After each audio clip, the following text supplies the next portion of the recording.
안녕하셨어요? 안녕하세요. 잘 계셨죠? 네. 다 같이 기도를 시작하겠습니다. 성부와 성자와 성령의 이름으로 같이 해주세요. 은총이 마리아님 받으소서. 주님께서 함께 계시니 여인 중에 복되시며 태중의 아들 예수님 또한 복되시나이다. 천주의 성모 마리아님 이제와 저희 죽을 때 저희 죄인을 위하여 빌어주소서. 아멘. 성부와 성자와 성령의 이름으로. 지난 시간에는 그 무지의 구름이라는 좀 단어를 쓰면서 좀 어려운 얘기를 좀 했죠. 그러면서 간상 또는 간상 생활 또는 간상 기도 이런 얘기를 했어요. 다시 한번 말씀드리지만 간상이라는 것은 하느님을 사랑 어린 눈으로 이렇게 눈길로 쳐다보는 거예요.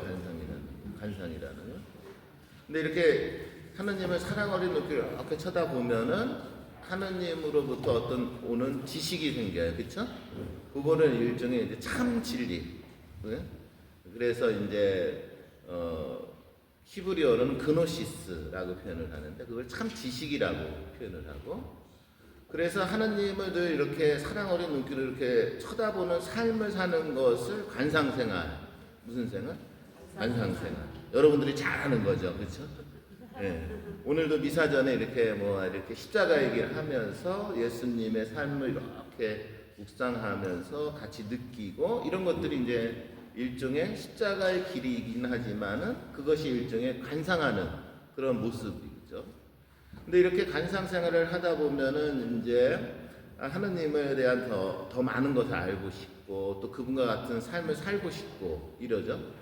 이랬을 적에 나를 더 촉발시키기 위해서는 이제 여러 가지 형태의 기도들이 이제 만들어지는 거죠. 그래서 이 기도를 통해서 우리가 이렇게 간상 생활을 하는데 많은 도움을 얻을 수가 있죠. 근데 이 기도라는 거가 여러 가지 형태의 그가 있고 종류가 있죠. 뭐 구성 기도도 있고 묵상 기도도 있고 정강 기도도 있고 이런 그리고 구송 기도 안에서도 굉장히 많은 기도문들이 있지 않습니까? 특히 이제 성 요셉 성월이 되면은 우리는 항상 성 요셉 성인에게 내 기도문을 바치면서 그분을 공경하기도 하고 이런 여러 가지 형태의 그런 어떤 기도들이 있는데 그런 기도들은 인간이 능동적으로 하는 기도예요. 어떻게 하는 기도? 능동적으로. 근데 이제 어느 정도 인간이 그런 기도를 통해서 하느님을 더 많이 깊이 알아가게 되면은 이때부터는 기도가 변한다는 거죠. 그때부터는 내 기도가 주인공이 내가 아니라 하느님이 이끌어가는 기도가 돼요.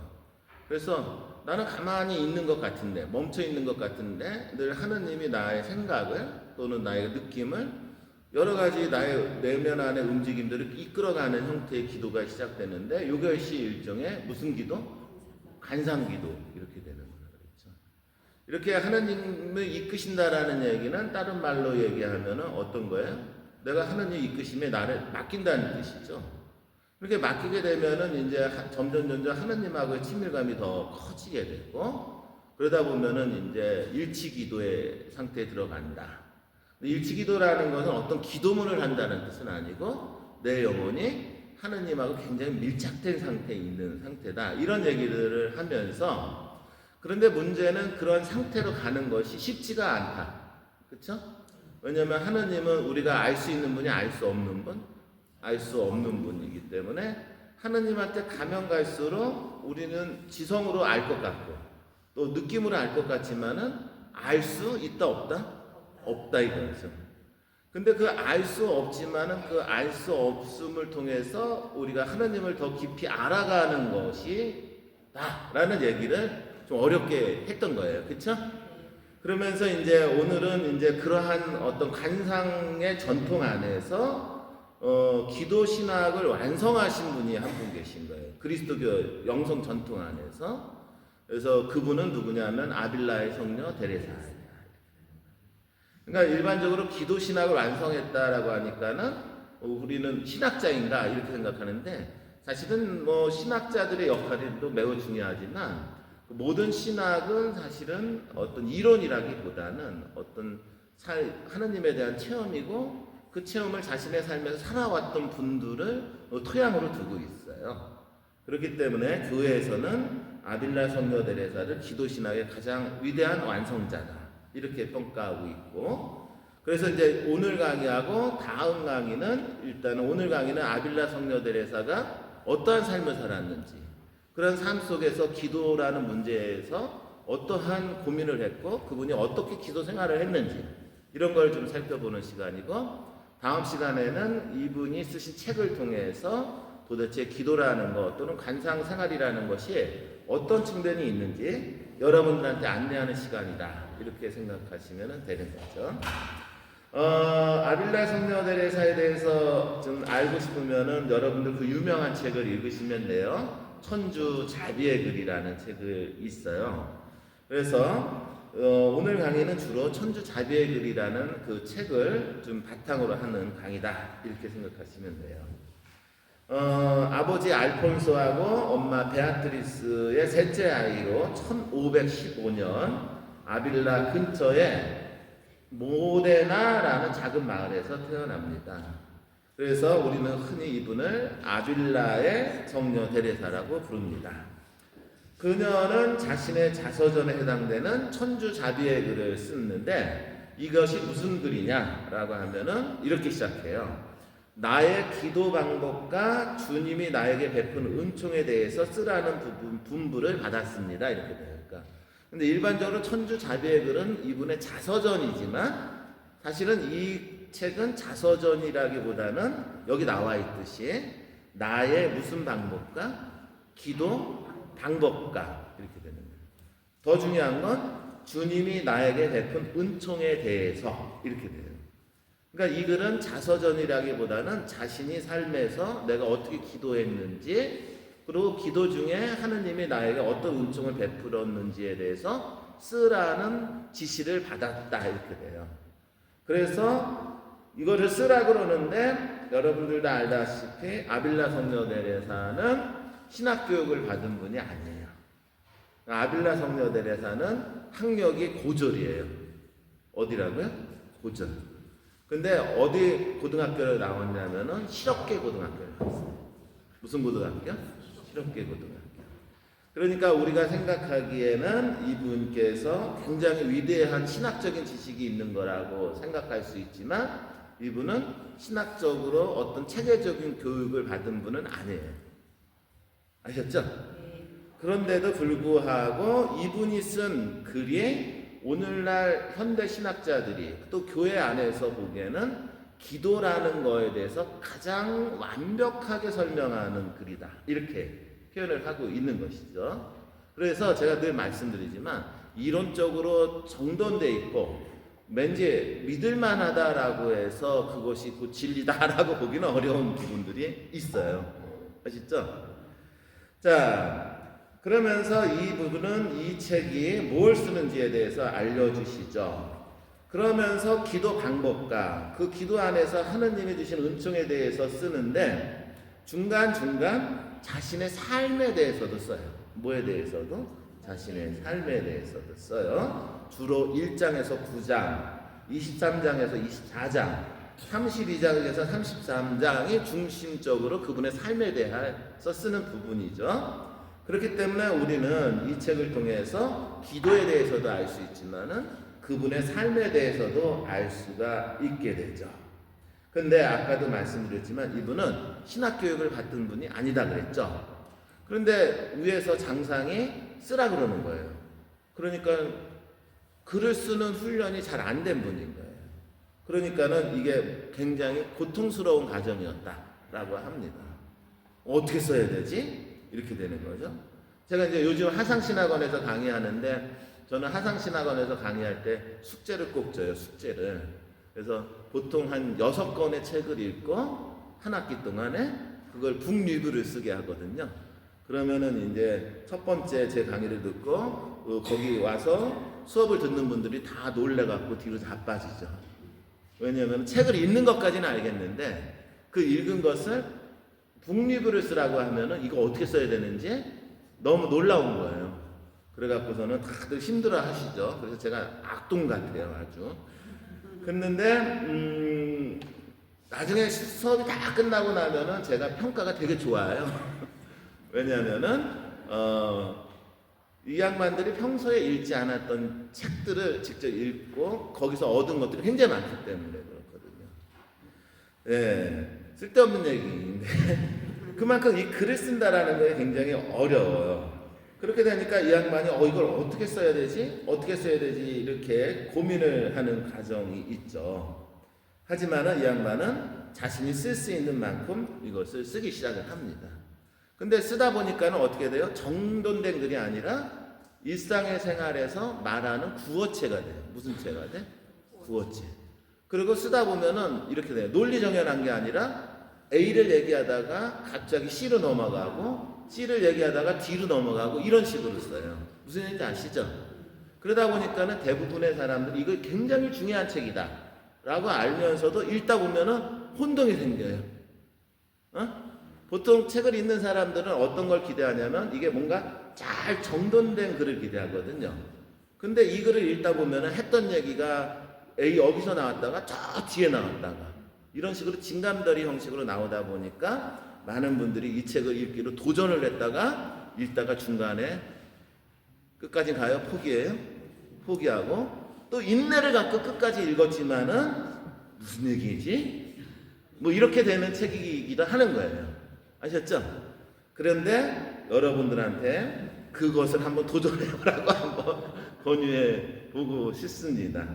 왜냐하면은 논리정연하지 않더라도 무엇보다도 이분의 삶과 기도라는 것이 무엇인지 우리한테 굉장히 풍성하게 알려주고 있는 책이기 때문입니다. 그렇다면 이 아빌라 성녀 데레사는 어린 시절에 어떻게 살았을까요? 일단 아빌라 성녀 데레사의 부모와 그 형제들은 굉장히 많은 영적인 도움을 주신 분들이에요. 부모님 다 덕성스러운 분이었고 또 성녀가 6살에서 7살까지 살아가는 데 있어서 그녀의 오빠가 로드리고라는 분이 있는데 그분께서 성녀에게 뭘 많이 읽게 했냐면 성인전을 많이 읽게 했어요. 무슨 전? 성인전. 제가 하는 거예요, 제가. 그러니까 우리 한국교회에서 성인전을 연구하는 사람은 저 하나예요. 그래서 끊임없이 그 성인전을 읽고 그 성인들의 삶을 통해서 우리가 하느님을 향해 어떻게 가야 되는지 이렇게 고민하고 그것을 여러분들을 강론하고 또 강의하기도 하는 것이죠. 그러니까 어렸을 때부터 이 많은 성인전을 읽고 그러다 보니까는 나도 누구와 같은 삶을 살아야겠다, 성인과 같은 삶을 살아야겠다는 열망을 가졌다라고 합니다. 이게 6살에서 몇 살경? 7살경에 이루어진 열망이죠. 그리고 이 양반은 어렸을 때는 주로 기도는 어떤 기도에 초점을 맞추면 로사리오 기도. 무슨 기도? 로사리오. 우리 한국 신자분들하고 똑같아요. 그렇죠? 우리 한국 신자분들한테 뗄래야 뗄 수 없는 기도가 무슨 기도예요? 로사리오 기도죠. 그래서 로사리오 기도를 굉장히 열심히 바쳤고 그런 기도를 하는 과정 속에서 나도 수도자가 되고 싶다. 이런 생각을 가졌다라고 해요. 그런데 그렇게 성장하는 과정 중에 12살경에 어머니가 돌아가셔요. 그리고 그 어머니가 돌아가셨기 때문에 이분이 받은 어떤 내적인 상실감이 매우 컸던 것 같아요. 그러니까 엄마라는 존재는 그냥 부르기만 해도 눈물이 나는 존재 아닌가요? 또 제가 얘기 잘못했나요? 네. 저도 늘 엄마가 보고 싶어요. 그러니까 어머니가 돌아가신 지 이제 9년째인 것 같아요. 근데 한 번도 엄마가 제 가슴 안에서 떠나본 적이 없거든요. 늘. 그래서 우리 집사람 맨날 덜 놀래요. 당신은 마마보이 같다고. 그렇게 엄마가 보고 싶냐고? 엄마는 보고 싶어요. 엄마는 마치 내 영혼의 고향과 같은 존재로서 있거든요.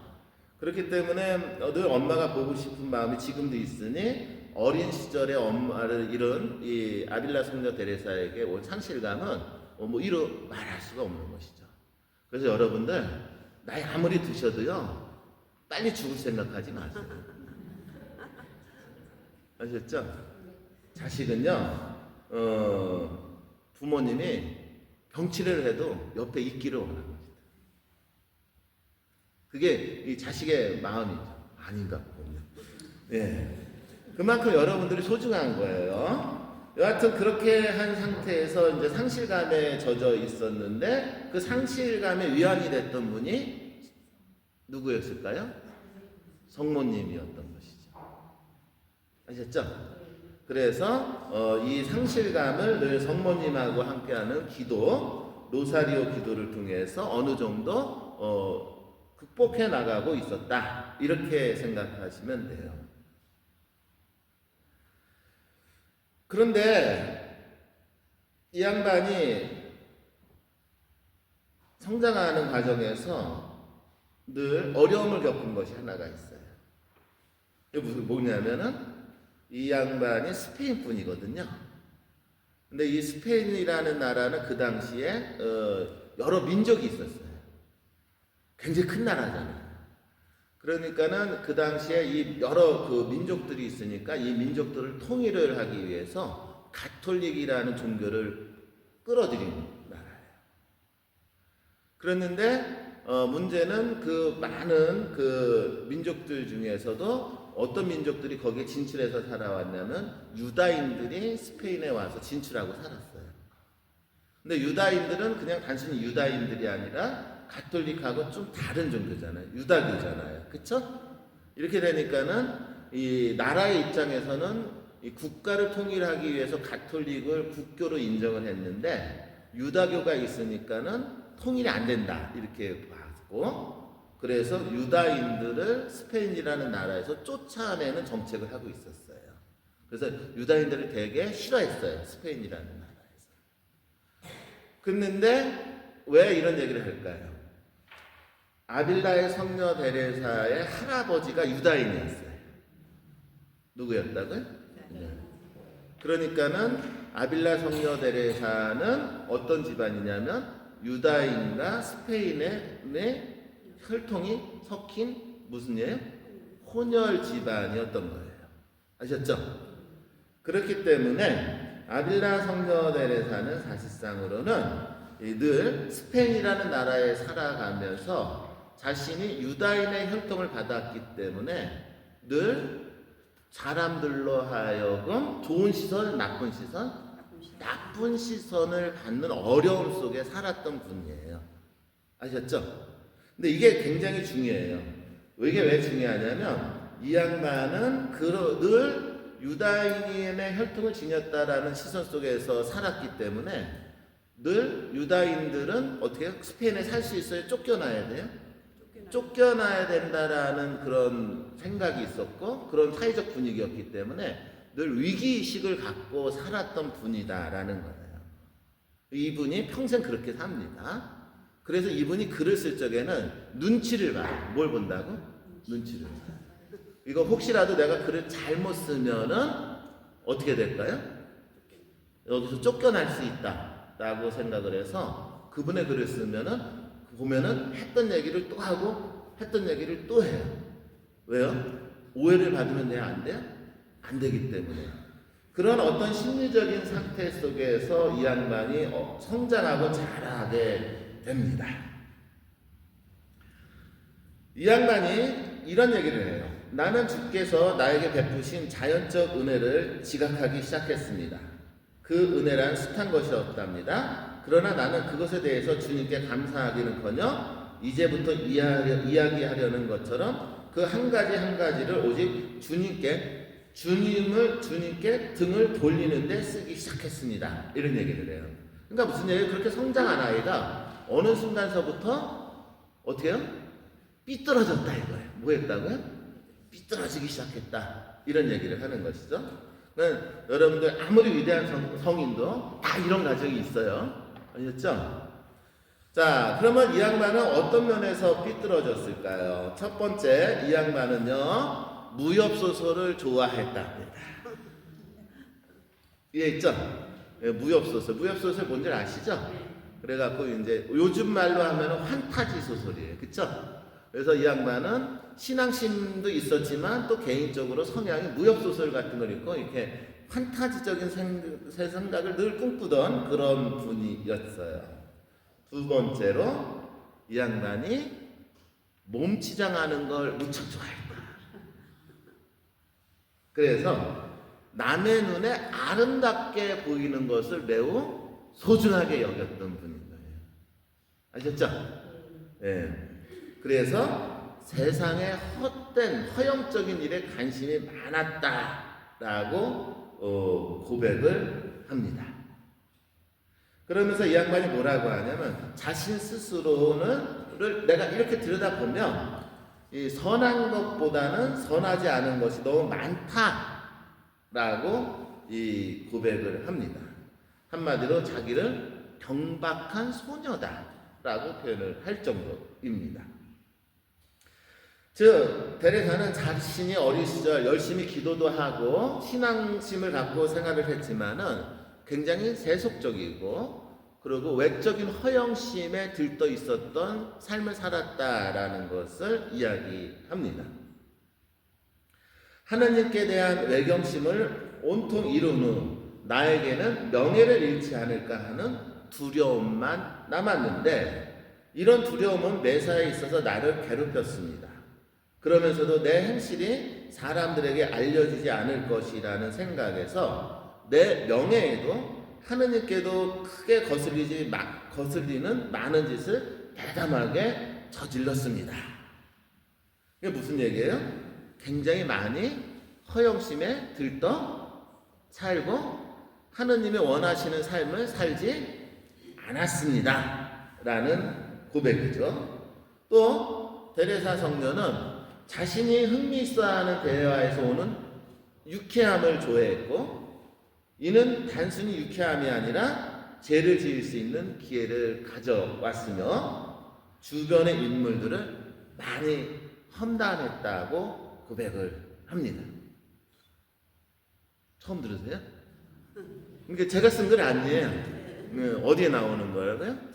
이분이 쓰신 자신의 삶에 대한 기록에서 나오는 거예요.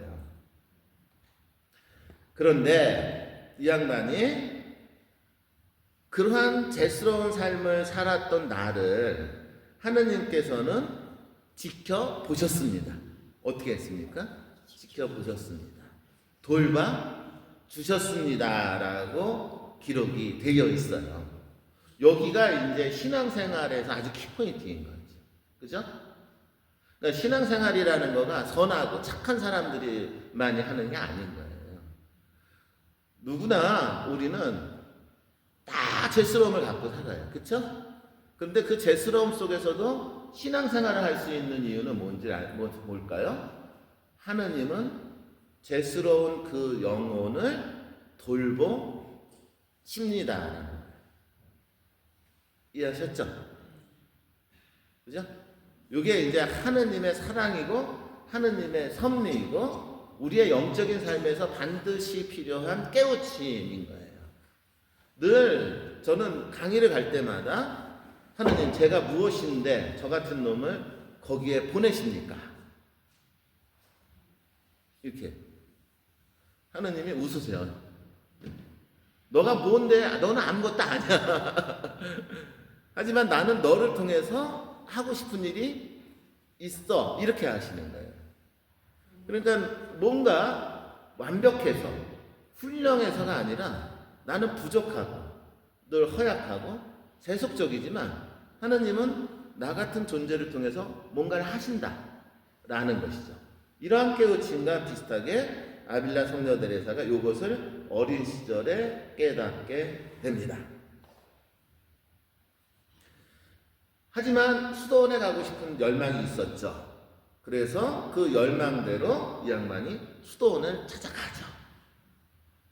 그런데 수도원에 들어갔을 때 데레사 성녀가 뭐라고 얘기하냐면 나를 들키지 말아야지. 무슨 얘기인지 아시겠어요? 그러니까 수도원에 갔으니까 어떻게 돼요? 나의 경박스러움 그리고 나의 죄스러움을 들키고 싶어요? 들키고 싶지 않아요? 들키고 싶지 않았던 거예요. 그래서 나는 들키지 말아야지 하면서 수도원의 생활이 이 양반은 늘 좋았을까? 초조했을까? 초조했다라고 하는 것이죠. 이제 이것이 이제 일종의 우리가 성장하는 과정에서 꼭 겪는 거예요. 그러니까 우리는 살아가면서 나의 잘난 모습을 보여주고 싶어 하죠. 그쵸? 또 좋은 모습을 보여주고 싶어 하죠. 하지만 우리 안에는 그렇지 않은 모습들이 굉장히 많죠. 그런데 그렇지 않은 모습을 우리는 어떻게 해? 남에게 있는 그대로 보여요? 숨겨요? 숨기죠. 그러면 그것을 나를 숨긴다라는 것은 여러분도 어떤 것 같아요? 나를 보호하는 것 같죠. 하지만 상대방은 알아요. 저 사람이 진짜 자기를 있는 그대로 보이는지 아니면 자기를 꾸며서 보이는지 이해하시죠? 자기를 있는 그대로 보이는 사람한테는 어떤 느낌을 받아요? 진솔하다. 이렇게 느낌을 받아요. 하지만 자신을 꾸미는 사람에게는 저 사람을 나를 꾸밈으로 대하니 나도 어떻게 될 수밖에 없어요? 나도 꾸밈으로 대할 수밖에 없는 상황이 돼버리죠. 쉽게 말하면 거짓된 자아의 모습으로 서로 대하게 되는 거예요.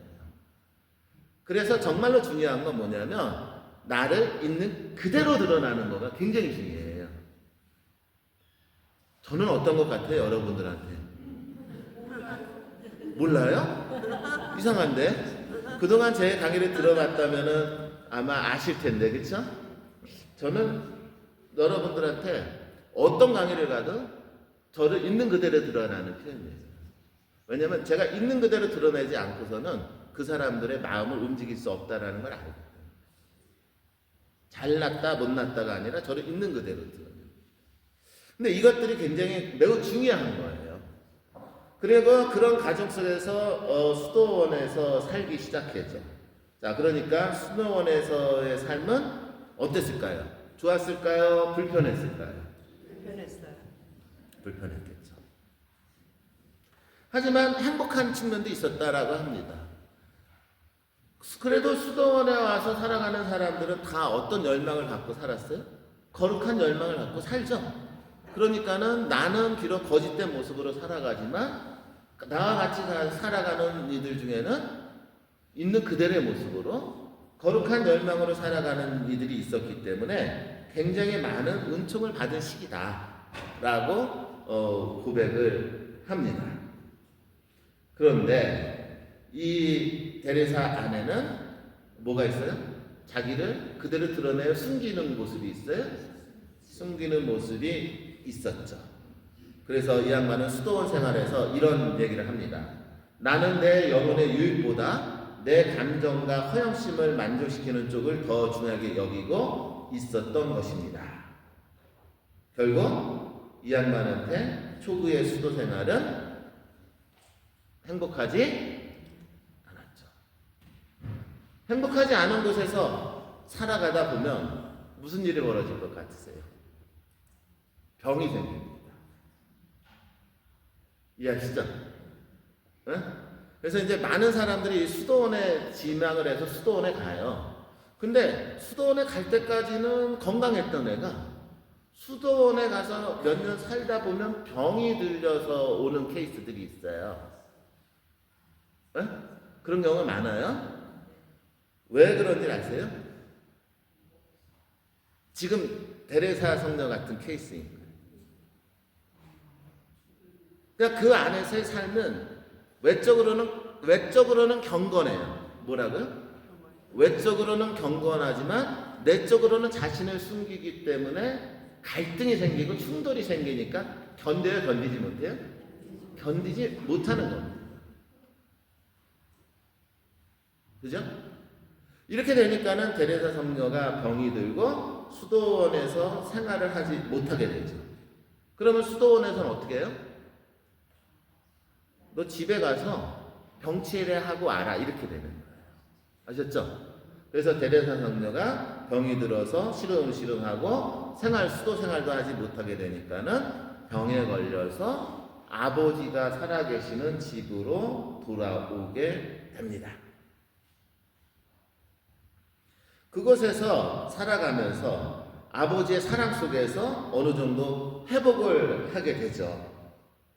하지만 자신이 수도 생활을 하겠다는 결심을 갖고 수도 생활을 했지만 사실은 늘 내면 안에 자신을 속이는 그런 모습들이 있었고 그것이 갈등이 되었기 때문에 이 양반은 집에 와서도 이렇게 몸이 회복되지는 못하는 상태가 되는 것이죠. 계속해서 내면 속에서 싸움이 일어났고, 그래서 이 싸움을 아빌라 성녀들에서는 지옥과 같다. 뭐와 같다? 지옥과 같다라고 표현을 합니다.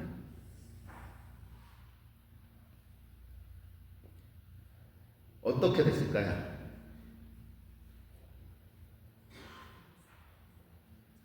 아빌라 성녀들에서는 그 가정 안에서 거의 죽음에 처하는 상황까지 납니다. 몸이 너무 허약해졌어요. 그리고 실제로 죽습니다.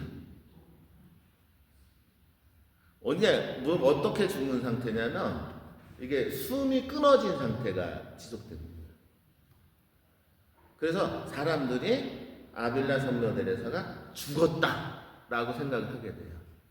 그래서 아버지가 수도원에 연락을 합니다. 우리 딸이 죽었습니다. 그런데 이 양반은 수도자잖아요. 그쵸? 그러니까는 어떻게 돼요? 이제 수도원에서 묘지에 붙여야 되지 않습니까? 그래서 이제 수녀님들이 오셔갖고 이 양반을 어떻게 해요? 이제 장례를 치르게 돼요. 그래서 진짜로 숨을 안 쉬니까 죽은 줄 알고 일종의 이제 장례를 치르고 있었죠. 그런데 아버지가 이게 뭐 하는 거? 매장을 할 때가 됐는데 아버지가 매장을 안 하게 돼요. 왠지 아버지가 느낌이 좀 있었던 것 같아요. 마치 자신의 딸이 죽지 않은 것 같다라는 그런 느낌을 받았던 것 같아요. 그래서 매장을 안 하고 있었는데 놀랍게도 숨이 돌아옵니다. 그 시간이 3일 정도였다는 거예요. 근데 이것을 이제 의학적으로는 일종의 가사 상태라고 하는 거예요. 무슨 상태? 때로는 그러한 어떤 숨이 끊어진 상태에서 있다가 회복이 되는 케이스가 있다라는 거죠. 그러니까 아빌라 성녀 데레사가 그러한 과정을 이렇게 겪게 된 거예요. 자, 어땠을까요, 여러분들? 거의 죽음에 그러니까 묻혀갖고 거의 시체가 돼갖고 썩어가기 전에 간신히 회복하는 기적적인 체험을 하게 된 것이죠. 아빌라 성녀.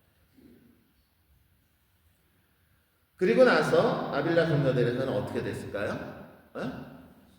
몸을 회복해야 돼, 안 해야 돼? 회복해야겠죠. 그래서 회복하는데 어떻게 해요? 거의 가사 상태에 있었으니까는 이 몸의 기능이 정상적이지 않았겠죠. 회복하는데 굉장히 오랜 시간이 걸렸겠죠. 그렇죠?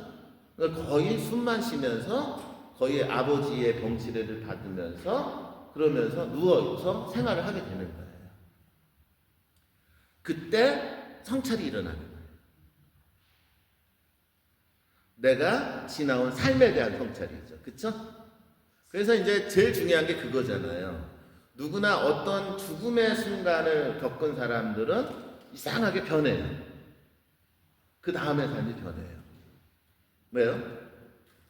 죽음만큼 인간을 자신의 삶을 되돌아보게 하는 계기는 많지는 않아요. 이 죽음이라는 것을 목도했던 사람들은요, 내가 지나왔던 삶이라는 것이 죽음 앞에서 무슨 가치가 있는지에 대해서 깊이 있게 성찰을 하게 되죠. 그리고 내가 어떻게 살아야 되는지에 대해서 알게 되죠. 아빌라 성녀 데레사는 그 죽음에 대한 체험을 통해서 서서히 영적으로 눈을 뜨게 됩니다. 정말로 소중한 것이 무엇인지. 친구들하고 만나서 쓸데없이 수다 떨고 커피 마시고 남을 헐뜯는 것이 중요한 것인지, 외적인 것에 치장하는 것이 중요한 것인지, 이런 것들에 대해서 돌아보는 시간이 되고, 그리고 회복하는 이 시기에 아빌라 성녀 데레사를 변화시키는 책을 한 권 읽게 되는데, 그 책이 바로 아구스틴 성인의 고백록입니다. 무슨 녹이요? 고백록. 이거는 제가 여기서 강의를 한 거예요. 그쵸? 그리고 죄스러운 한 인간이 하느님의 사랑 때문에 다시 영원한 삶을 살아가게 된다라는 그 고백록을 읽으면서 아빌라 성녀 데레사에게 일종의 회심이 찾아오게 됩니다. 그리고 회심한 이후에 아빌라 성녀대레사는 몸을 회복하게 되고 다시 1536년 11월 3일 날 다시 수도원으로 돌아가게 됩니다. 이해하셨죠? 이게 이제 처음에 수도 생활의 모습하고 그러면서 회심해하는 과정이고 회심 후에 다시 수도원에 돌아간 과정이에요. 그런데 다시 돌아갔으니 얼마나 기뻤을까요? 그렇죠? 그리고 이제 과거의 모습하고 똑같을까요? 좀 다른 모습일까요? 아빌라는 다른 모습이에요. 다른 모습으로 변화돼서 수도원에 갔으니 이 수도원의 생활은 기쁨이었어요. 그리고 이때부터는 굳이 나를 숨길 필요가 있어? 없어? 없어요. 나를 있는 그대로 드러나고 그렇게 살아가니까는 이때부터는 너무 행복한 시간이 찾아오죠. 그래서 아빌라 성녀대레사는 다시 돌아가서 너무나 기뻤다라는 표현을 이렇게 표현합니다. 하느님은 내 영혼의 메마름을 당신께 대한 말할 수 없는 부드러운 사랑으로 바꿔주셨습니다. 라고 얘기하죠. 그러면서 수도 생활은 처음에는 노예적인 두려움에서 시작되었지만 즐거웠습니다. 이렇게 됩니다. 자, 여기서 기도에 대한 얘기를 하게 됩니다. 지금 제가 말씀드린 이 아빌라 성녀들의 삶의 흐름은요, 놀랍게도 기도에서 나오는 모습하고 똑같습니다. 무슨 얘기인지 아시겠어요? 응? 처음에 기도를 하는 사람들은요, 이 외적인 것을 중요시 여깁니다. 뭘 중요시 여긴다? 외적인 것. 외적으로 경건한 거 매우 소중합니다. 하지만 외적으로 경건하다라는 뜻은 내적으로도 경건하다라는 뜻이 돼야 됩니다. 아시겠죠? 예? 근데 외적으로는 성당에 나와서 경건한 모습으로 십자가의 길을 하고 경건한 모습으로 미사에 참여하고 경건한 모습으로 기도를 하지만 자신의 내면이 경건하지 않다라는 것은 그 자체가 자기 자신을 스스로가 지옥으로 던지는 일이 되는 것이죠. 무슨 얘기인지 아시죠? 즉 자기 자신 스스로가 외적으로 기도하는 행위를 통해서 살아가는 건 매우 중요하지만 그것이 기도가 내면화되지 않고 자신의 삶과 일치되지 않으면은 뭘 느끼냐면 괴리감을 느낍니다. 사람. 그 괴리감은 기도를 하지 못하게 할 뿐만 아니라 기도를 하는 순간에서 오는 참 기쁨, 참 행복을 누리지 못하게 합니다. 무슨 얘기인지 아시겠죠? 이것이 아빌라 성녀대레사가 자신의 삶에서 기도를 체험하고 기도가 어떤 것인지 알아가는 삶의 과정인 것입니다.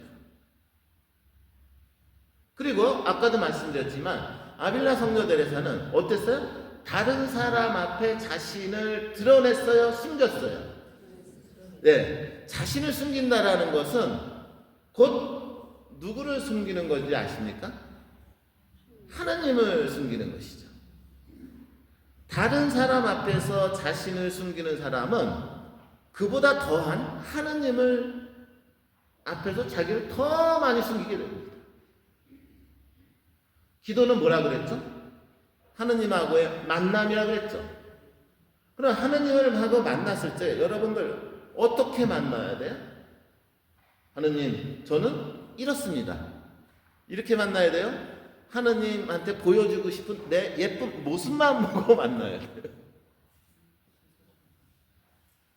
한번 생각을 해보세요.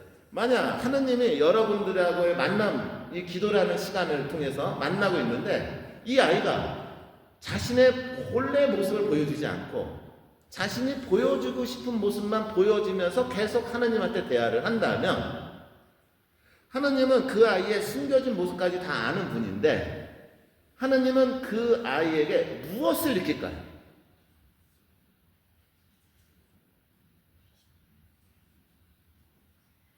그렇죠?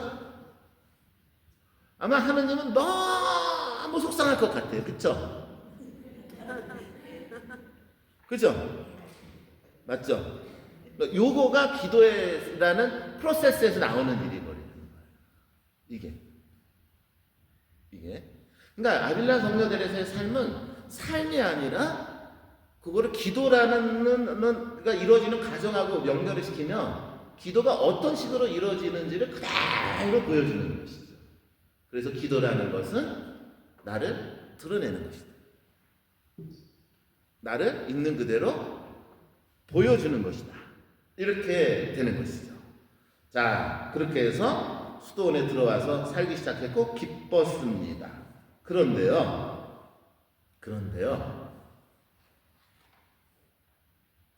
여태까지 안 보였던 게 보이기 시작합니다. 수도원에 가는 수녀님들 있잖아요. 그쵸? 그러면은 수녀님들이 얼마나 기도를 열심히 했겠어요. 그쵸? 그죠? 근데 아빌라 성녀 데레사가 보기에 이 사람들이 기도는 열심히 매일 하는데 매 순간 하는데 뭔가 잘못된 삶을 사는 것 같다라는 느낌이 오기 시작합니다.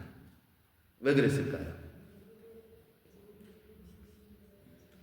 놀랍게도 수도원에서 그 많은 수녀님들이 열심히 기도하지만 자신이 겪었던 것처럼 외적으로는 늘 경건하고 늘 순종적으로 아름다운 모습으로 기도를 하지만 그들이 갖고 있는 내적인 모습이 그것과 일치되지 않은 상태를 보게 된 거죠.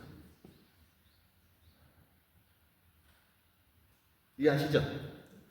자, 이렇게 되니까 어떻게 해야 될까요? 자신이 겪은 일이죠. 그쵸? 그러니까 어떻게 해야 돼요? 그들에게 도움을 줘야 돼요? 안 줘야 돼요? 줘야 돼요. 그래서 그들이 참된 기도 생활을 할 수 있도록 어떻게 해야 돼요? 도와줘야겠다는 생각을 갖겠죠. 그죠? 그러면서 얘기를 했겠죠. 수녀님, 그런 식으로 기도하면 됩니다? 안 됩니다? 안 됩니다. 어떻게 됐을 것 같아요? 응? 어떻게 됐을 것 같아요? 왕따가 되기 시작하는 거예요. 무슨지 아시죠? 지금 아빌라 성녀 데레사는 진정한 기도라는 거가 어떤 상태에서 시작되는지 체험했어요. 그리고 그걸 알고 수도 생활을 했기 때문에 정말로 기뻤고 기도할 때마다 정말로 하나님을 느끼는 순간들이 다가왔죠. 근데 옆에서 똑같이 기도하는데 이 양반은 그런 모습이 보이지가 않아요. 도와줘야 돼? 안 도와줘야 돼? 도와줘야 돼. 하지만 도와주려고 얘기하면은 그 수녀님들은 친구가 돼요? 원수가 돼요? 원수가 되기 시작합니다. 왜 그럴까요? 사람들은요, 자기를 아프게 하는 사람들을 결코 좋아하지 않기 때문에 그렇습니다. 오늘 복음 말씀도 그렇지 않죠? 그렇죠? 예수님께서 소장농을 비유를 들면서 막 뭐라고 했죠? 그렇게 되니까 어떻게 돼요? 그 얘기를 듣고 비유로 말씀했는데도 불구하고 이거는 나를 두고 한 얘기야 라고 생각을 해서 예수님을 그냥 놔둬야겠다, 죽여야겠다 이렇게 생각을 하죠.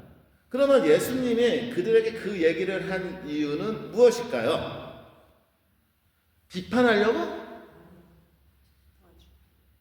너희들이 지금 그런 잘못된 모습을 갖고 있으니 어떻게 알아? 고쳐야 되지 않겠냐? 너희들은 그걸 고쳤을 적에 너희들 안에 진정한 하느님 나라가 오는 거 아니냐? 이 얘기를 한 것뿐이에요, 예수님은. 그쵸? 그런데 예수님은 사랑으로 그 얘기를 했는데도 불구하고 그 얘기를 들은 사람들은 저놈이 나를 공격하네? 저놈을 내가 죽여야겠다? 이런 생각을 갖죠. 아빌라 성녀들에서는 어떻게 됐을까요?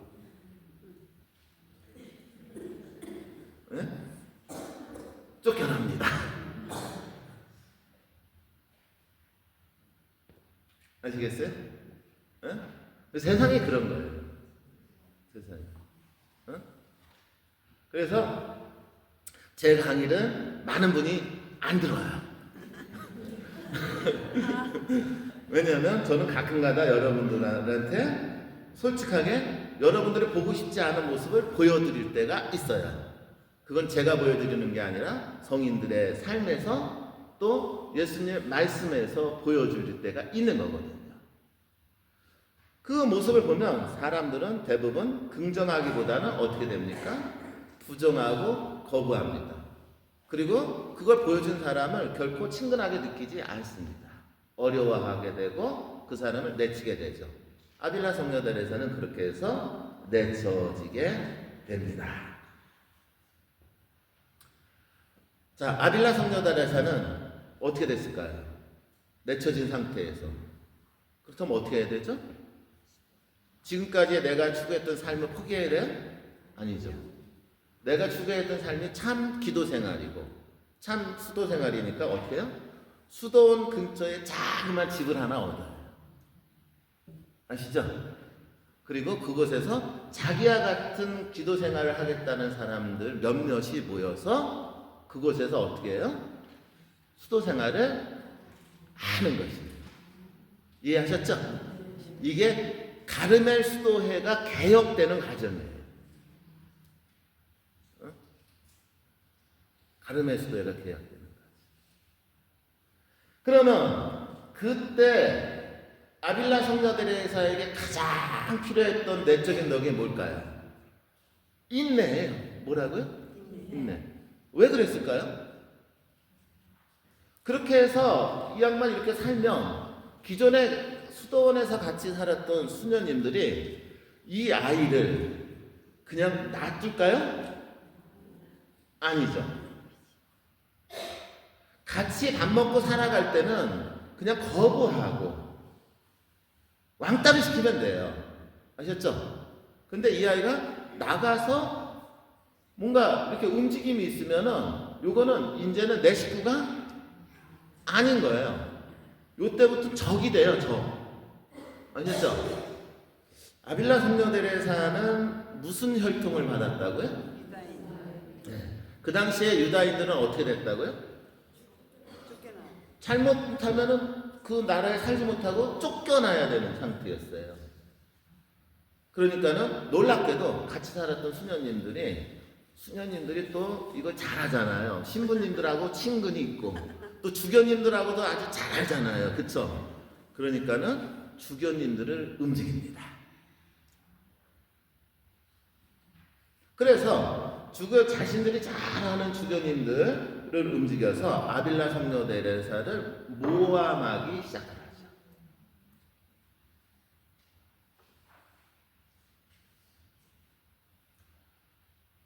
그럼 어떻게 돼요? 종교재판에 불려갑니다. 여러분들 스페인 종교재판 얘기 많이 들었죠? 네. 종교재판 뭐예요? 한마디로 훌륭한 사람들, 열심히 사는 사람들을 어떻게 해요? 잡아다 죽인 거죠? 특히 여성들을 많이 잡아 죽였죠? 왜 여성들을 많이 죽여요? 여성들 중에 남편의 유산을 물려받은 가부들이 있는 거예요. 그쵸? 처음 들어보시는 분. 그 가부들은 남편의 유산을 물려받은 가부들은 돈이 많아요. 근데 그 사람을 마녀 재판으로 몰아서 종교 재판을 하면은 그 사람이 마녀라고 고발한 사람이 그 재산을 가져올 수가 있어요. 또 재판관들이 그 재산을 착복할 수가 있었어요. 그래서 종교 재판이라는 이름을 통해서 사실은 마녀들을 사냥한 것이 아니라 돈 많은 여자들을 사냥한 거예요. 또 세상에 영향력을 미치는 여성들은 그 당시는 남성 위주의 사회. 그러니까는 뭔가 세상에 빛이 될 수 있는 여성들은 남성들이 시기해요. 그러니까는 남성의 권위주의에 맞서는 여성들이 있으면 잡아다가 종교 재판을 통해서 죽인 거죠. 이런 얘기하면 안 되는군요. 마치 오늘날 재판하고 비슷해요. 근데 그래서 가장 큰 희생을 받아가는 분이 잔다르크죠. 그쵸? 잔다르크 그렇게 훌륭한 그런 일을 했는데도 불구하고 종교재판에서 잡혀서 화형에 처해 죽잖아요. 그쵸? 그게 어디서 나온 일이에요? 이 종교재판이 얼마나 부정과 부패됐는지를 보여주는 사건인 거예요. 근데 거기에 아빌라 성녀 데레사가 붙잡혀 간 거예요. 종교재판관이 묻습니다. 너 어떻게 살았길래 그래? 이렇게 되는 거예요. 그러니까는 이제 아빌라 성녀 데레사가 이제 죽을 각오를 하고 나 이제 잡아 죽는구나, 마녀로 몰려서 죽을구나 라는 그런 어떤 그런 상황 속에서 있는 그대로 한 거죠. 근데 다행히 그 종교 재판을 했던 분이 영적인 삶을 살았던 분인 거예요. 도미니코의 신부님이요. 굉장히 영적인 분이었던 거예요. 가만히 들어보니까 얘가 특별하게 잘못한 게 없는 것 같아. 오히려 문제가 저쪽에 있는 것 같아. 이렇게 되는 거예요. 그러니까는 이제 그래도 뭐 어떻게 해야 돼요? 이 양반은 이걸 좀 너에 대해서 좀 조사를 해야 될 것 같다. 그러니까는 그럼 너가 했던 이야기들을 글로 써와봐. 무슨 얘기인지 아시겠어요? 너가 했던 이야기들을 뭘로 써와봐? 글로 써와봐. 이렇게 되는 거야. 글로 써와봐. 이것이 이제 이 양반이 글을 쓰게 된 동기가 되는 거예요. 이해했죠? 그러니까는 이제 그거를 이제 읽다 보니까 이게 굉장히 뭔가 깊은데? 이렇게 되죠. 그러면서 이 양반이 그런 온갖 모함과 그런 위기 상황 속에서 어떻게 해요? 간신히 가르멜 수도회를 어떻게 하고 있어요? 개혁을 하고 있었던 거예요. 그러니까 개혁이라고 해갖고 갑자기 수도원을 뭐 새로 만들어서 우리 이렇게 살아야 되고 그것이 번창하고 이게 아니에요. 아셨죠? 쫓겨나서 그렇게 살아가면서 진정한 기도 생활을 하고 수도자의 삶을 살아가는 모습을 보여준 게 개혁이었던 거예요. 근데 그 개혁하는 과정 안에서 어떻게 돼요? 끊임없이 공격을 받아야 안 받아요? 끊임없이 공격. 그렇기 때문에 아빌라 성녀 데레사 하면 늘 나오는 거가 뭐예요? 인내예요. 뭐라고요? 인내. 그래서 데레사 성녀는 기도 중에 자주 자신에게 인내심을 달라고 청원합니다. 그리고 그런 인내심을 달라는 이런 청원 때문에 그 어려운 상황들을 어떻게 해요? 극복해 나갈 수 있었던 것이죠. 그래서 아빌라 성녀 데레사는 뭐라고 얘기를 하냐면 기도를 할 적에 가장 중요한 내적인 자세는 무엇입니다? 인내입니다. 이렇게 얘기해요. 뭐라고요?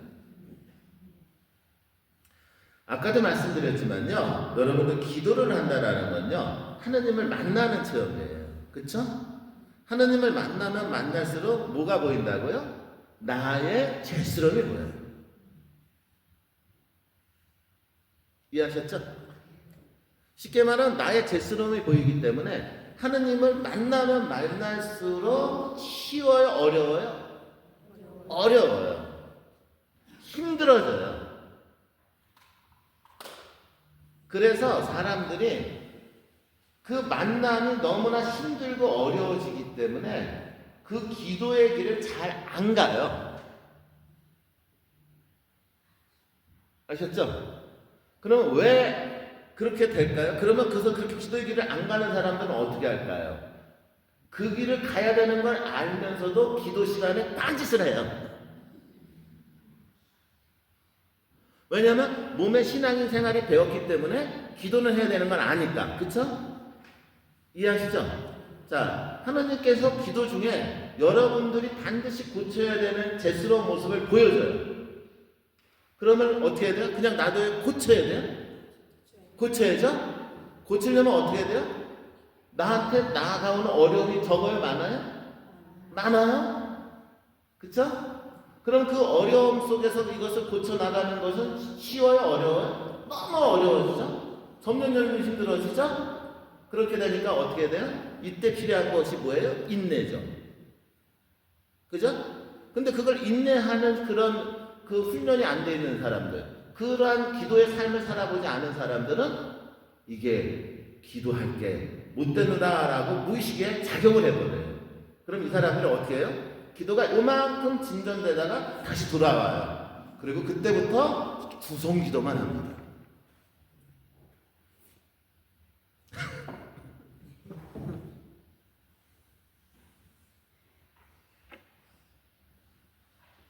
즉 기도를 통해서 자신의 삶을 변화시키고 하느님을 닮은 존재로 서서히 변화되어 가기 위해서 자신의 삶이 변화되어야 되고 그리고 자신이 해결해야 될 문제를 분명히 해결해 나가야 되는지만 그 과정이 너무나 고통스럽고 힘들죠.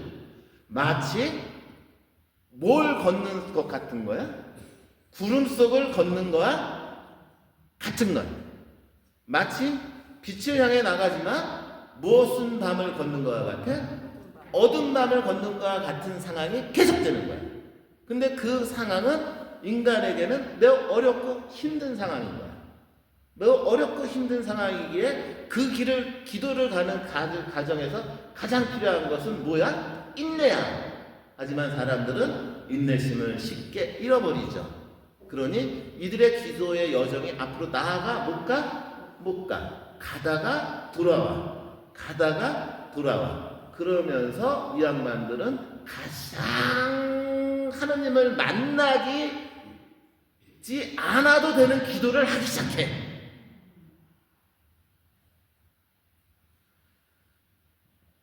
그 순간서부터 모든 기도는 이 사람들한테는 형식이 돼버려요. 뭐가 돼버려? 형식이 돼버려. 정해진 시간에 하는 기도가 될 뿐이야.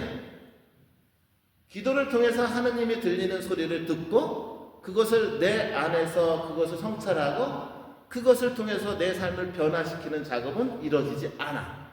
단 하나, 모든 기도는 형식이 되고 사람들은 늘 정해진 시간에 기계처럼 일어나서 기도하고 그리고 나는 기도를 다 했다 해. 이거죠. 이거가 아빌라 성녀 데레사가 수도원에서 본 모습인 거야. 이게.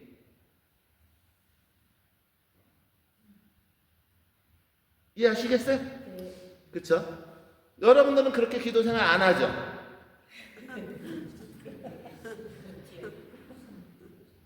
아마 여러분들은 아마 끊임없이 기도하면서 여러분들의 삶을 좀 더 하느님과 같은 닮은 존재로 변하려고 하고 나의 잘못을 고치려고 노력하고 그리고 끊임없이 분투하고 그 안에서 인내하고 사는 거예요.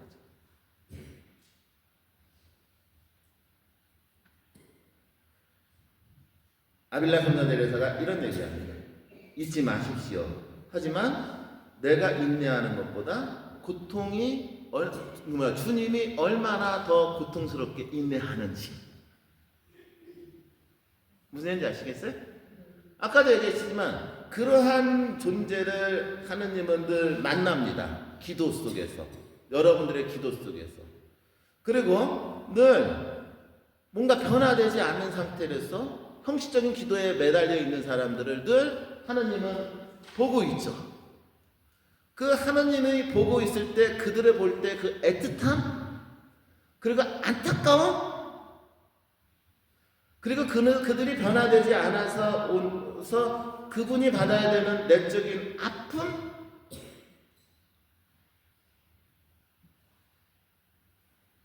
그것이 사순시기를 맞이하는 우리의 자세가 되어야죠.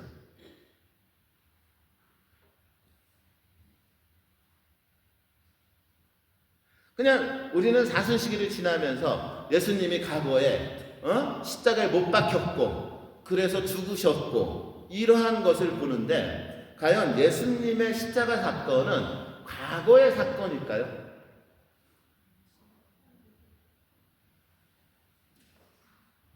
그냥 단순히 역사적으로 과거에 있었던 하나의 사건인가요? 아니면 오늘날도 지속되고 있는 사건인가요? 그렇죠. 예수님은 지금도 끊임없이 예수님을 이해할 수 없는, 또 예수님의 가르침을 받아들이지 못하는 이들에게 의해서 난도질 당하고 있습니다.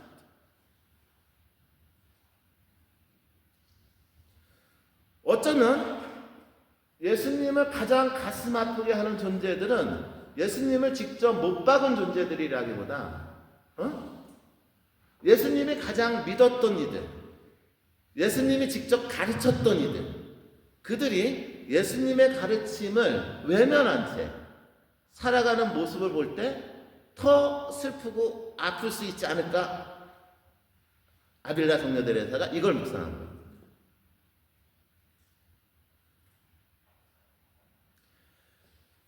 바로 이러한 그 묵상과 이러한 성찰들이 아빌라 성녀 데레사에서 이루어지게 되죠.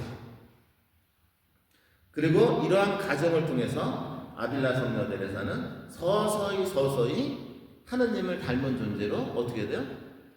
변화되어 가는 것이죠.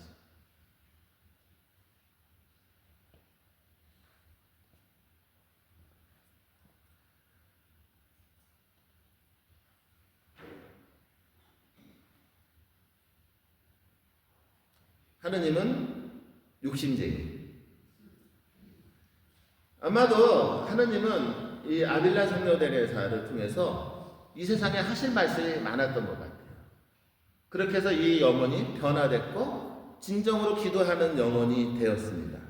그런데 하느님은 아빌라 성녀 데레사를 그냥 놔두지 않습니다. 더 크게 만들고 싶어 하셨던 것 같아요. 그리고 이때부터 아빌라 성녀 데레사에게는 어두운 밤이 찾아옵니다. 무슨 밤이 찾아온다고요? 어두운 밤. 저번 시간에도 어두운 밤 얘기 많이 했죠? 구름 얘기 많이 했죠? 어두운 밤 구름 뭐라고요? 이거는 그냥 언어적으로는 어두운 밤이고 구름이지만 사실은 구름을 얘기하는 것도 아니고 어두운 밤을 얘기하는 것도 아니에요.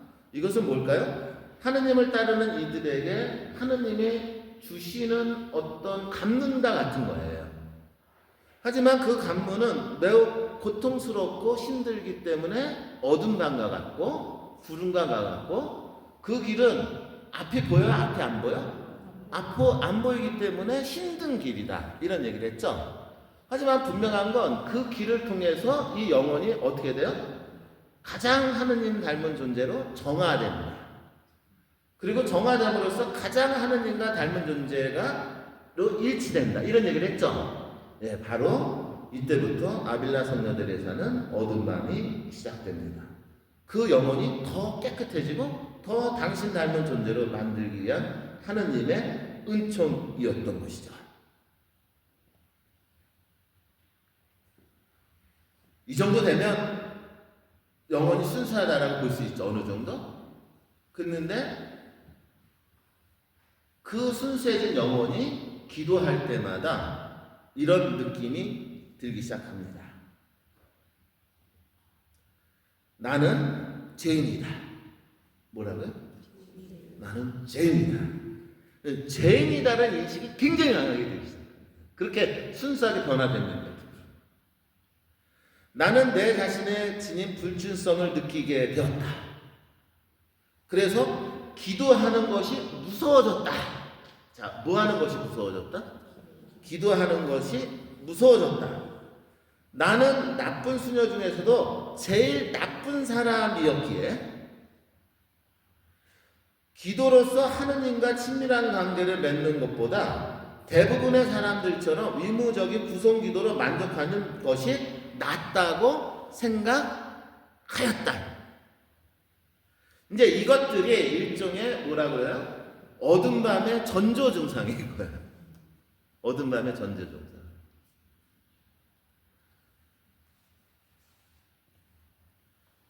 죄스러움 의식이 가득 차기 시작하는 것이죠. 그런데 죄스러운 의식이 가득 차는 과정 속에서 이 양반이 하나를 깨닫게 됩니다. 죄스러운 의식이 가득 찬 상태에 있기 때문에 기도하는 것이 두려운 마음까지는 이해를 했는데 그래도 어떻게든 기도를 해야 돼? 안 해야 돼? 해야 돼. 인내를 갖고. 근데 인내를 갖고 기도를 하려고 하면은 어떻게 돼요? 점점 그 마음이 커져.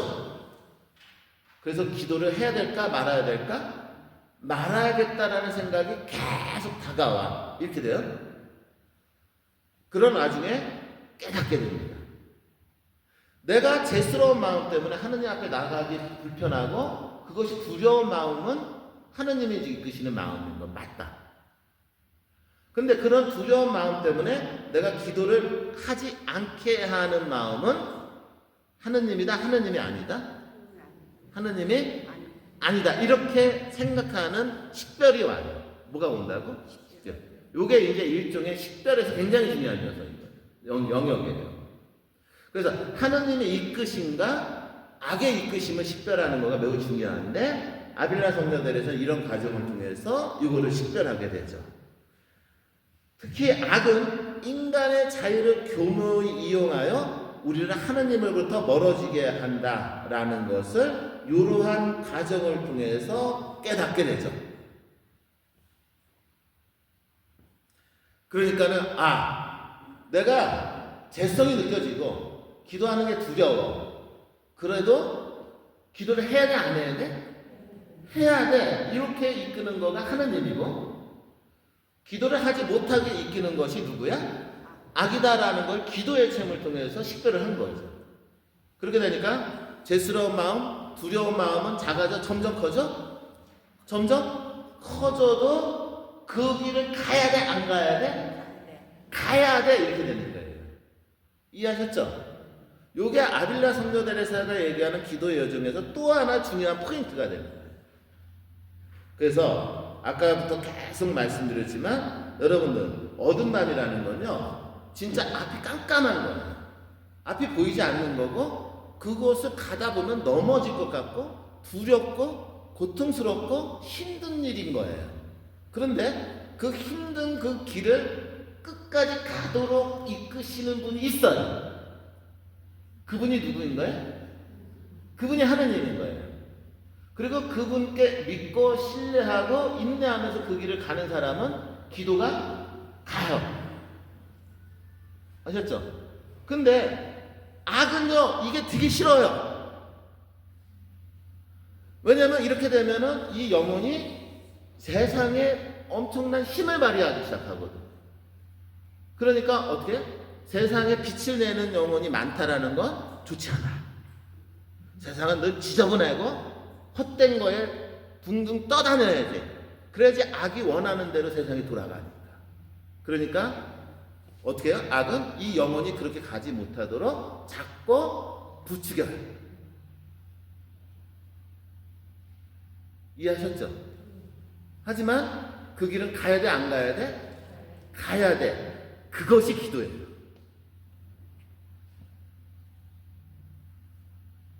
이해하시겠어요? 이게 기도라는 거예요. 이게 기도하고 있다는 뜻인 거예요. 그래서 제가 이런 얘기를 해요. 기도의 초보자는, 그러니까 기도를 이제 시작한 사람들은 기도를 하면 기쁘다, 평안하다. 이해했죠? 기도를 제대로 하는 사람은 맛이 없다. 기도를 제대로 하는 사람 뭐가 없다? 맛이 없다. 기도를 왜 하는지 모른다. 아셨어요? 하지만 기도를 한다. 여기까지 이해했죠? 이해했죠? 근데 기도를 정말로 깊게 하는 사람은 기도 순간이 고통이다.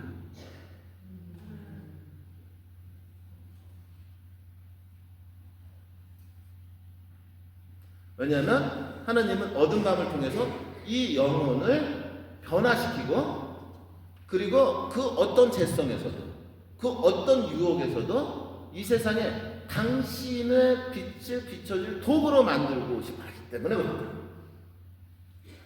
그래서 기도하는 영혼은 고뇌해야 한다.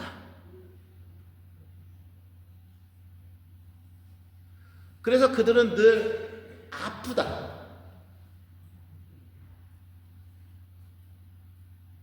그리고 늘 힘들어한다.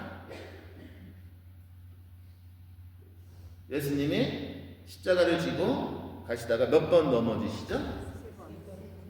왜 예수님은 3번 넘어지셨을까요? 하나님을 향해 가는 그 길은 결코 쉽지 않아요. 모든 힘을 쥐어짜내서 가도 넘어질 수밖에 없는 상황이 온다. 기도도 바로 그 단계에 접어드는 거예요.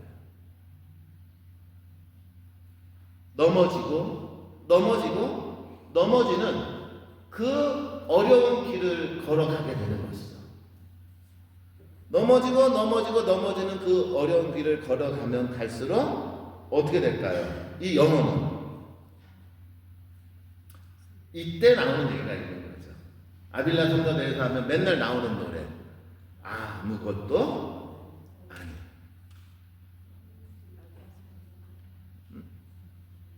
그죠? 결국 나라는 존재에 모든 인간적인 노력과 수고로움은 당신께 가는 길에 있어서 결코 나를 이끌어갈 수 있는 힘이 아니다.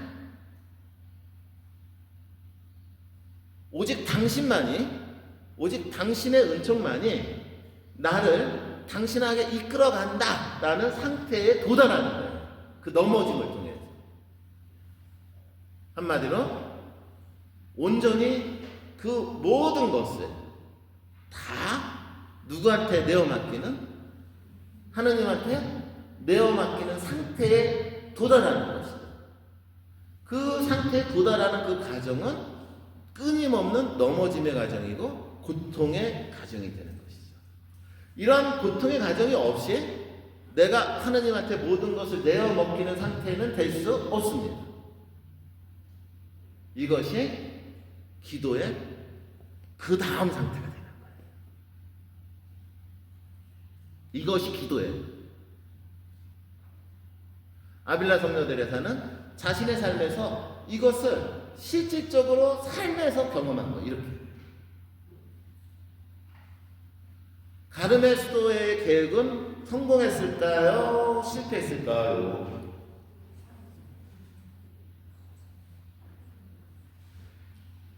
당연히 실패합니다. 흔히들 우리는 역사적으로 아빌라 성녀들에서 가르멜 수도회를 개혁했고 그리고 개혁을 완성한 분들이라고 알고 있죠. 하지만 그렇지 않습니다. 아빌라 성녀 데레사가 그렇게 살았고 그렇게 넘어지면서 살아가면서 하느님을 향해 나아갔지만 그 시대의 사람들은 아빌라 성녀 데레사를 인정하지 않습니다. 다만 아빌라 성녀 데레사는 죽는 그 순간까지 참된 기도 생활, 참된 영성 생활을 하기 위해서 노력하고 분투하다가 죽어갈 뿐입니다.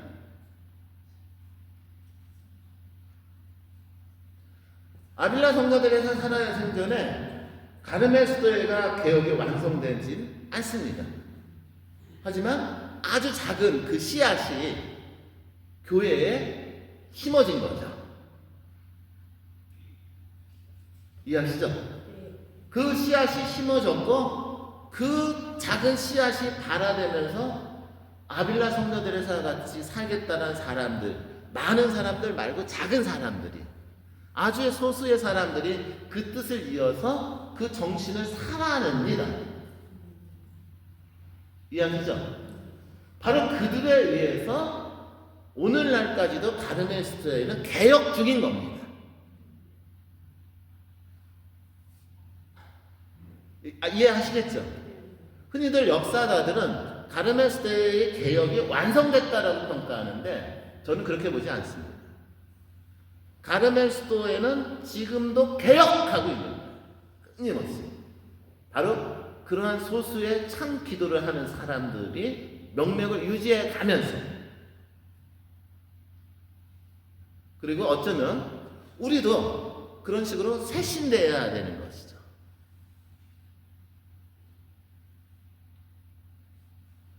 하지만 이 보잘것없는 삶이 교회에서는 가장 완덕의 삶이다, 가장 훌륭한 신비적인 삶이다 라고 얘기하면서 이분의 삶은 단순히 삶이라기보다는 무엇이라고요? 기도라는 것이 과연 어떠한 삶인지를 보여주는 것이다 라고 얘기합니다.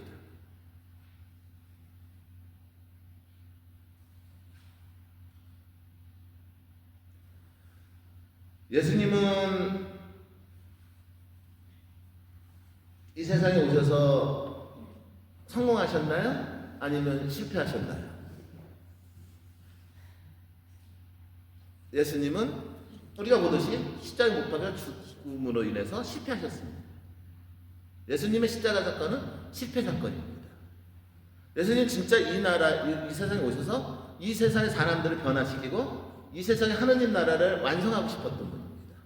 하지만 사람들은 그분을 매달아 버렸어요. 근데 그 실패 사건 속에서 하나의 씨앗이 자랍니다. 그것이 자라서 베드로가 되고 바울로가 되고 아빌라의 성녀 데레사가 되고 십자가의 성요한이 되고 지금 여러분들한테까지 이어진 겁니다. 무슨 얘기인지 아시죠? 그래서 우리 그리스도인들은요, 예수님의 실패 사건을 알면서도 세상의 변화를 위해서, 자신의 변화를 위해서 영적인 삶을 살아가는 존재입니다. 여러분, 요거 하나만 잊지 마십시오. 만약 여러분들 같은 존재가 이 세상에 없다면, 끊임없이 넘어지면서도 진리를 살고자 하는 이들이 이 세상에 없다면, 과연 이 세상은 어디에서 희망을 얻을까? 그래서 우리는 기도합니다. 비록 내 삶에서는 실패할지 모르지만, 아니, 실패가 확실하게 보이지만,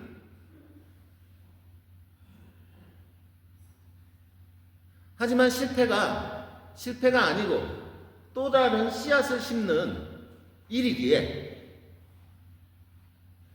밀알 하나가 땅에 떨어져 뭐 해야지만?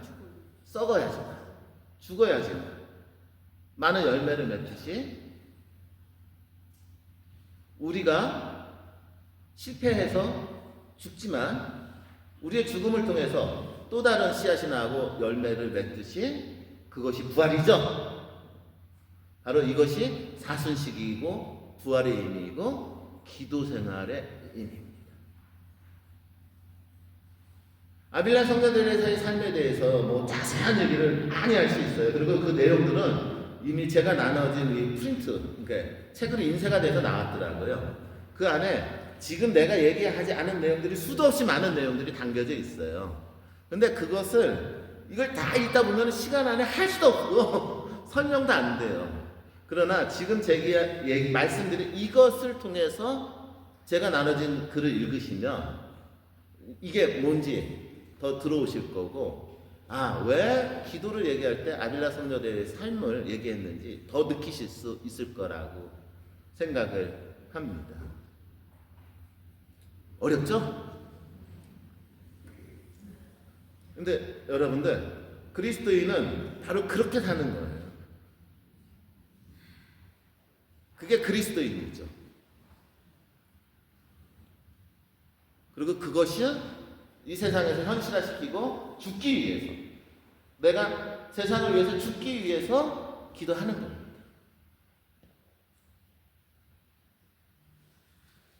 네, 어때요?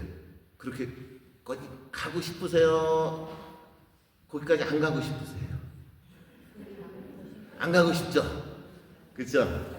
그러니까 이게 이제 끊임없는 갈등이고 그 갈등 속에서 우리는 살아가죠. 하지만 잊지 마십시오. 여러분들, 하나님은요, 기도하는 영혼을 그냥 두지 않습니다. 반드시 끌고 갑니다. 그러니까 여러분들의 기도하는 순간순간에 이러한 체험들, 이러한 상황들이 오면은 한번 오늘 강의를 떠올려 보셨으면 좋겠습니다. 하느님이 나를 이렇게 이끌고 있구나. 그러면 가야 돼, 안 가야 돼? 가긴 가야지. 힘든데 가야지. 넘어질 건데 가야지. 인내해야 되지만 그래도 해야지.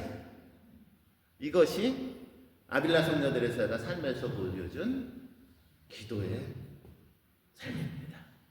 여러분들 돈풀을 밉니다. 여러분들 분명히 그렇게 사시고 계실 거라고 믿고 그 길을 가실 거라고 믿습니다. 영광성으로 마치도록 하겠습니다. 성부와 성자와 성령의 이름으로 다 같이 해주세요.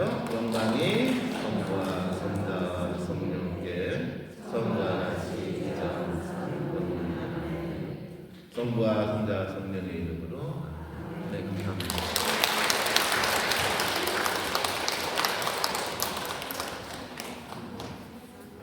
네.